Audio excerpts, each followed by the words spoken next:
If you've watched coverage of the Dakar Rally Raid, you will have seen some BMW X3s mixing it with a Volkswagen Touaregs and all sorts of other high-performance machinery. What you might not have known is that those X3s are built in Germany, in fact in a workshop in Rüsselsheim near Frankfurt. We are at the headquarters of the X-Raid team here in Rüsselsheim to see not only how these cars are built, but to also see what the car goes like. The X-Raid BMW X3 Cross Country has become an increasingly sharp thorn in the side of the big factory teams competing in the Dakar Rally Raid. It's shown the pace and stamina to run with the top guns, and in this year's Dakar, fourth place overall for Stefan Petterhansel underscored the true potential of the car and the X-Raid team that runs it.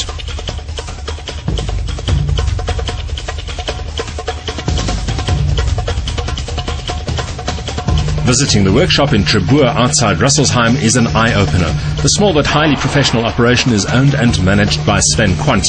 He recognized the motorsport potential of BMW's turbo-diesel engine program early on.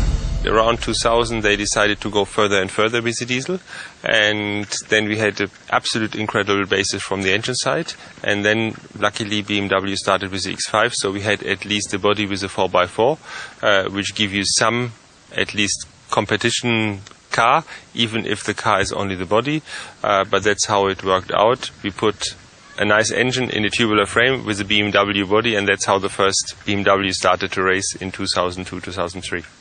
The X-Raid team has come a long way since then. The X3CC has already proven its potential for winning off-road races, but 2009 saw the outfit making a big leap forward.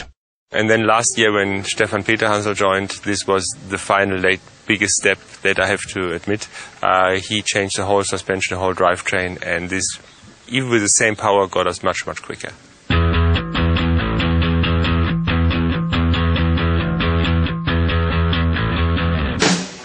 The X-Raid X3 Cross Country looks like an X3 on steroids. It's larger in every dimension, width, length and height, and shares very little with a standard car except for the badge and the windscreen.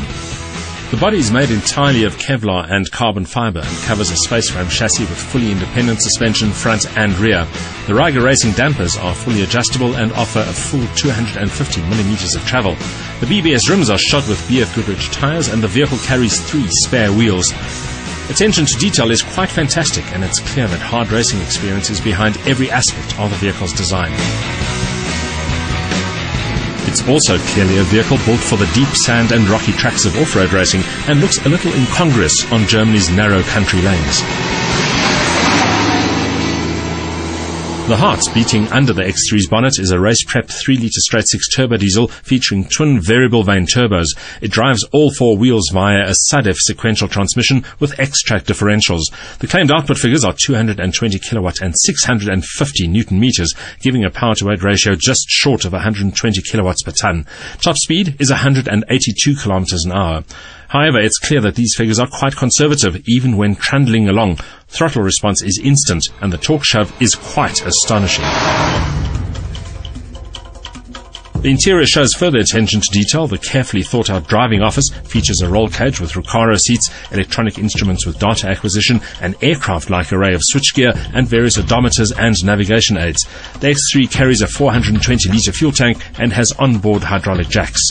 For Quandt, the challenge is to take on the factory teams despite limited resources. It's quite interesting for me to do that as well, because if you have an unlimited budget, it's more easy to win, that's no question. But what is challenging? Challenging is to be able to win with a car and to be on the top with a car with a small budget, where we talk about 10, maybe 20%, not even of the big teams. And if you can challenge them like this, I think it's quite good. That challenge not only entails building fast and reliable race cars crewed by experienced drivers, but also providing vital backup in the middle of absolutely nowhere. The X-Raid team runs huge trucks equipped as mobile workshops and carrying a full inventory of spare parts and tools. We run here an operation with about 20-25 people throughout the year, and then it goes up to 80 people on a Dakar.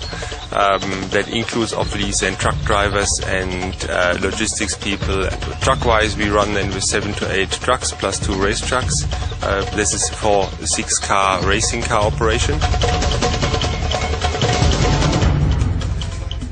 Unfortunately, we didn't have time to really drive this car to its full potential, mainly because they tell me that to test in Germany you have to travel 600 km because the closest testing track is somewhere in the Moroccan desert. But we have driven the car, and I can tell you that there's a lot more power than this plain white-looking BMW would suggest. And one of the most beautiful and intricately detailed race cars I've ever had the pleasure of driving. All comes from a small, innocuous-looking workshop with a team of very dedicated people. So next time when you see a BMW X3 from the X-Ray team participating in the Dakar, you know just how much effort has gone into building it.